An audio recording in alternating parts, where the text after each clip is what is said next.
Van 3 meses desde aquel 3 de enero de 2026, el día en que todo cambió en Venezuela con la captura y salida de Nicolás Maduro y Cilia Flores. Pero lo que vemos hoy no es un final claro, es algo mucho más complejo. Porque mientras Maduro está preso en Estados Unidos, en Caracas sigue en pie el mismo sistema, pero con Delcy Rodríguez instalada en Miraflores como presidenta interina. Y ahí es donde empieza la verdadera historia. Lo que está pasando no es una transición completa, es una maniobra, un reacomodo del chavismo para sobrevivir, un intento de cambiar de piel sin soltar el poder.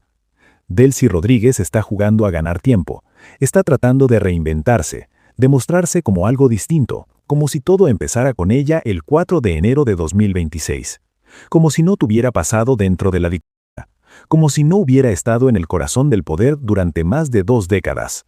Pero esa narrativa no se sostiene, porque Delcy no apareció de la nada, ha sido parte de cada etapa del proyecto chavista desde que Hugo Chávez llegó al poder en 1999. Ha ocupado cargos clave, ha estado en el diseño de decisiones fundamentales y ha sido protagonista directa en la estructura que hoy tiene al país en crisis.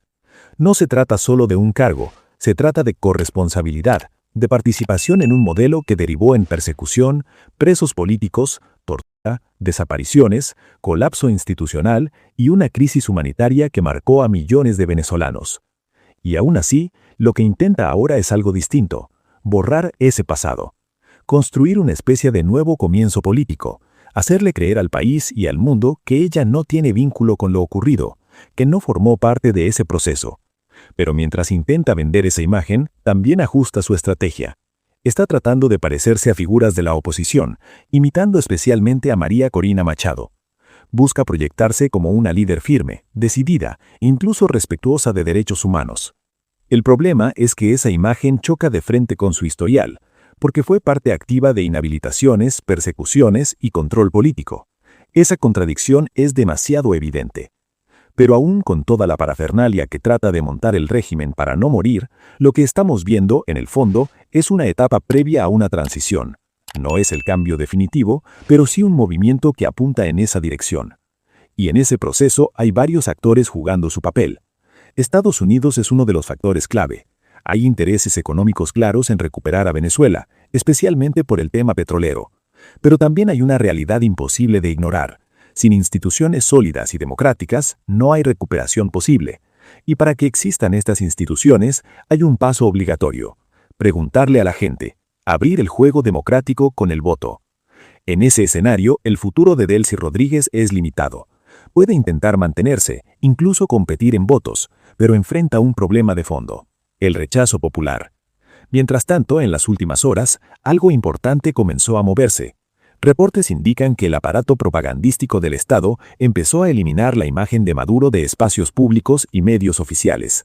No es un detalle menor, es un mensaje, una especie de borrón forzado que apunta a cumplir exigencias externas, especialmente desde Washington, para avanzar en una normalización.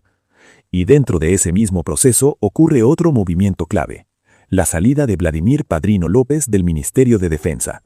No es una decisión voluntaria, es presión. Padrino fue durante años una figura central, el hombre que alineó a la Fuerza Armada con el proyecto político del chavismo, convirtiéndola en otro brazo del partido.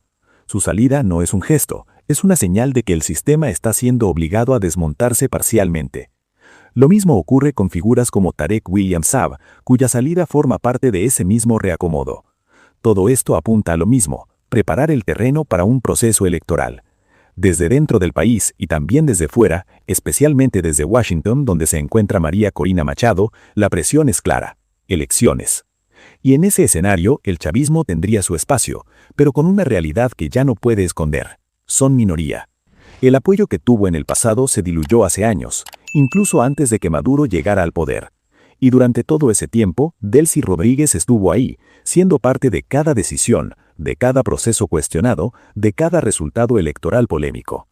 Aún así, intenta posicionarse como una alternativa, como si representara algo nuevo. Pero hay un elemento que pesa más que cualquier estrategia: la gente.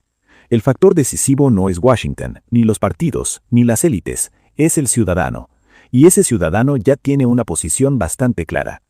Mientras tanto, aunque se habla de cambios y apertura en este proceso, la realidad en las cárceles cuenta otra historia.